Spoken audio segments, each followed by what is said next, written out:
Hi, അസ്സലാമലൈക്കും. ഞാൻ ഉണ്ടാക്കാൻ പോകുന്നത് ഒരു മിക്സഡ് അച്ചാറാണ്. എൻ്റെ വീഡിയോ കാണാത്തവരുണ്ടെങ്കിൽ കാണുക, സബ്സ്ക്രൈബ് ചെയ്യുക, ബെല്ലൈക്കൺ ക്ലിക്ക് ചെയ്യുക, ഓൾ എന്ന ബട്ടൺ ക്ലിക്ക് ചെയ്യുക. അപ്പം ഞാൻ മിക്സഡ് അച്ചാർ ഉണ്ടാക്കുന്നത് എങ്ങനെയാണെന്ന് കാണാം. ഇതിലേക്ക് വേണ്ട റെസിപ്പി നോക്കാം.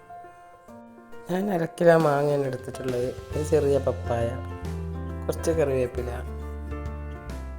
100 ഗ്രാം വെളുത്തുള്ളി, 100 ഗ്രാം മാങ്ങഞ്ചി, 100 ഗ്രാം ക്യാരറ്റ്, 2 ചെറിയ ചവ്ചവ്, 1/2 കിലോ നെല്ലിക്ക.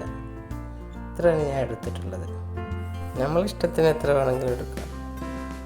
ആദ്യം 1 ടീസ്പൂൺ ഉലുവയും 4 ടേബിൾ സ്പൂൺ കടുകും കൂടി ഒന്ന് ചൂടാക്കി ചതച്ചെടുക്കുക. ഇനി ഒരു ചട്ടി അടുപ്പിൽ വെച്ച് അതിലേക്ക് നല്ലെണ്ണ ഒഴിക്കുക. ഇതിലേക്ക് 1 ടീസ്പൂൺ ഇഞ്ചി, 1 ടീസ്പൂൺ വെളുത്തുള്ളിയും കൂടി ചതച്ചതിടുക. ചെറുതായി ഒന്ന് വഴറ്റിയെടുക്കുക. 1 തണ്ട് കറിവേപ്പില ഇടുക. ഇനി 4 ടേബിൾ സ്പൂൺ സാദാ മുളക് പൊടി ഇടുക. 3 ടേബിൾ സ്പൂൺ കാശ്മീരി മുളക് പൊടി ഇടുക. എന്നിട്ട് നന്നായി ഒന്ന് വഴറ്റി അതിൻ്റെ പച്ചമണം പോകുന്നത് വരെ ഇളക്കുക. 1 ടേബിൾ സ്പൂൺ മഞ്ഞൾപ്പൊടിയും ഇടുക. ഇതിപ്പോൾ നന്നായി വറുത്തെടുത്തിട്ടുണ്ട്.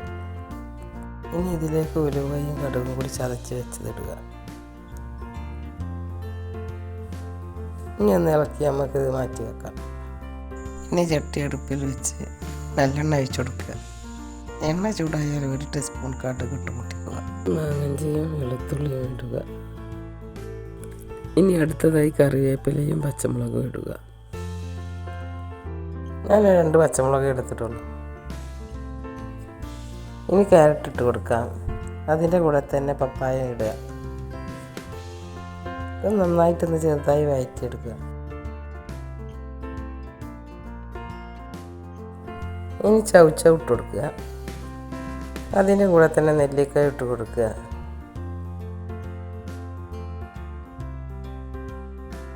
ഇനി പകുതി ഭാഗമാവുന്നത് വരെ നന്നായി ഇളക്കി കൊടുക്കുക. ഇനി മാങ്ങ ഇടാം.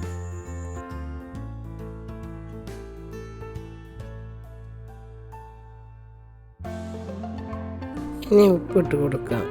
ഞാൻ കല്ലുപ്പാണ് ഇടണത്.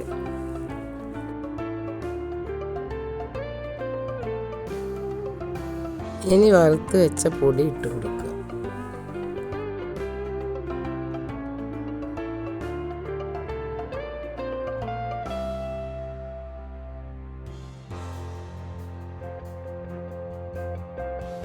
ഇനി നന്നായി ഇളക്കി യോജിപ്പിക്കുക.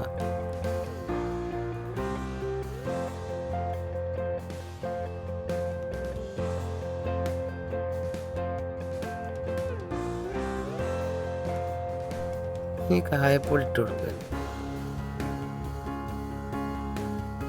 കുറച്ചുകൂടി കായപ്പൊടി ഇടാം.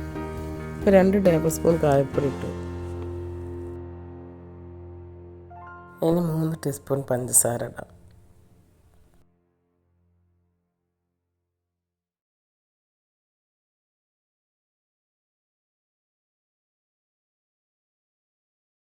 ഇനി പാകത്തിന് വിനീഗർ ഒഴിക്കാം.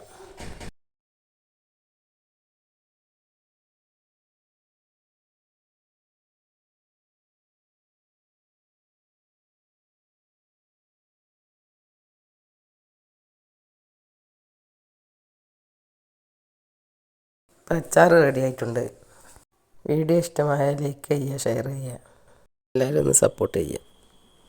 ഇതുപോലെ എല്ലാവരും ഒന്ന് ഉണ്ടാക്കി നോക്കുക.